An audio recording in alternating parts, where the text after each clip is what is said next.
Welcome back. Hyderabad disaster and assets protection agency తెలంగాణలో most trending and popular. విపత్తు సహాయక చర్యలు కూడా హైదరాబాధితుల్లో ఒకటైన ఆక్రమణల కూల్చివేతల వల్ల పాపులారిటీ సంపాదించింది. హైడ్రా స్ఫూర్తితో ఏపీలోనూ అలాంటి సంస్థ పురుడు పోసుకోబోతోందా అనే డౌట్ వస్తోంది. తాజాగా వైజాగ్లో వైసీపీ రాజ్యసభ సభ్యుడు విజయసాయిరెడ్డి కుమార్తెకు చెందిన ఆక్రమణల తొలగింపుతో సందేహాలు మరిన్ని ఎక్కువయ్యాయి. నిజంగా ఏపీలో ఆక్రమణలు, భూ కబ్జాలపైన ఉక్కుపాదం మోపేందుకు ప్రత్యేక సంస్థను తీసుకొస్తున్నారా? ప్రభుత్వ ఆలోచన ఏంటి? తెలంగాణలోని హైడ్రా ఏపీలో వైడ్రాగా మారబోతోందా? Visakha disaster and assets protection ఏజెన్సీగా మారబోతోందా? ఈ దిశగా ప్రభుత్వం అడుగులు వేస్తోందా అంటే అవుననే సమాధానమే వినిపిస్తోంది. ఈ ప్రచారానికి తగ్గట్లు ఏపీలో కూల్చివేతల ఎపిసోడ్ ప్రారంభం అవడంతో వైడ్రా అనధికారికంగా పనిచేయడం స్టార్ట్ చేసిందని టాక్ వినిపిస్తోంది.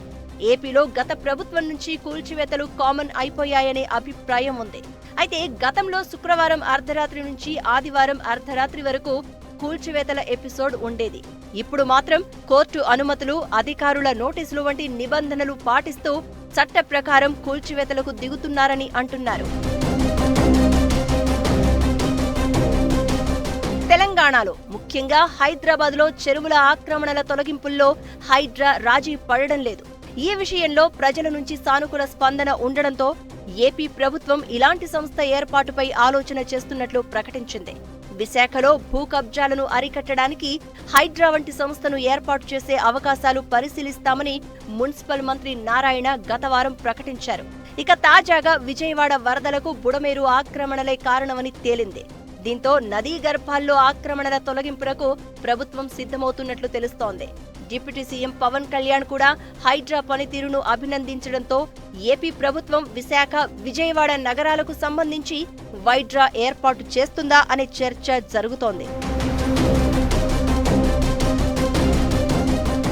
తాజాగా విశాఖ సిఆర్జెడ్ పరిధిలో నిబంధనలకు విరుద్ధంగా నిర్మాణాలు చేపట్టారని విజయసాయిరెడ్డి కుమార్తెపై హైకోర్టులో పిలివేసింది జనసేన పార్టీ.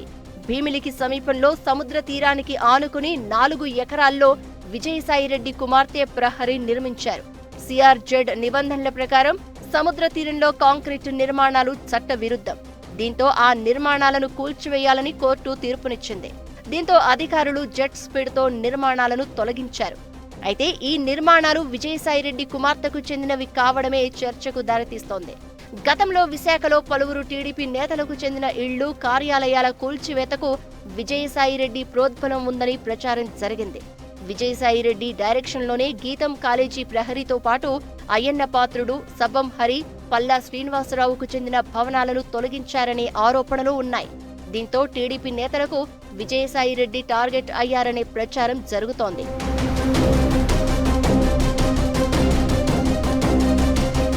హైకోర్టు తీర్పుతో విజయసాయిరెడ్డి కుమార్తె నేహారెడ్డికి చెందిన ఆక్రమిత స్థలంలో నిర్మాణాలను తొలగించినా మున్ముందు వైసీపీ నేతలకు చెందిన ఆస్తులపై మరిన్ని చర్యలు ఉంటాయనే ఊహాగానాలు వినిపిస్తున్నాయి.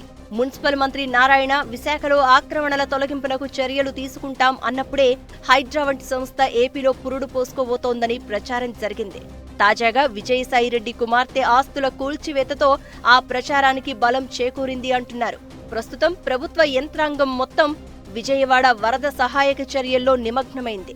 బుడమేరు ఆక్రమణలు, విశాఖ కబ్జాలు ప్రభుత్వానికి సవాల్గా మారినందున ఎలాంటి చర్యలు తీసుకుంటుంది అనేది ఆసక్తి రేపుతోంది. విజయవాడ కోలుకున్న వెంటనే సీఎం ఈ దిశగా చర్యలు తీసుకునే అవకాశాలు ఉన్నాయని చెప్తున్నారు.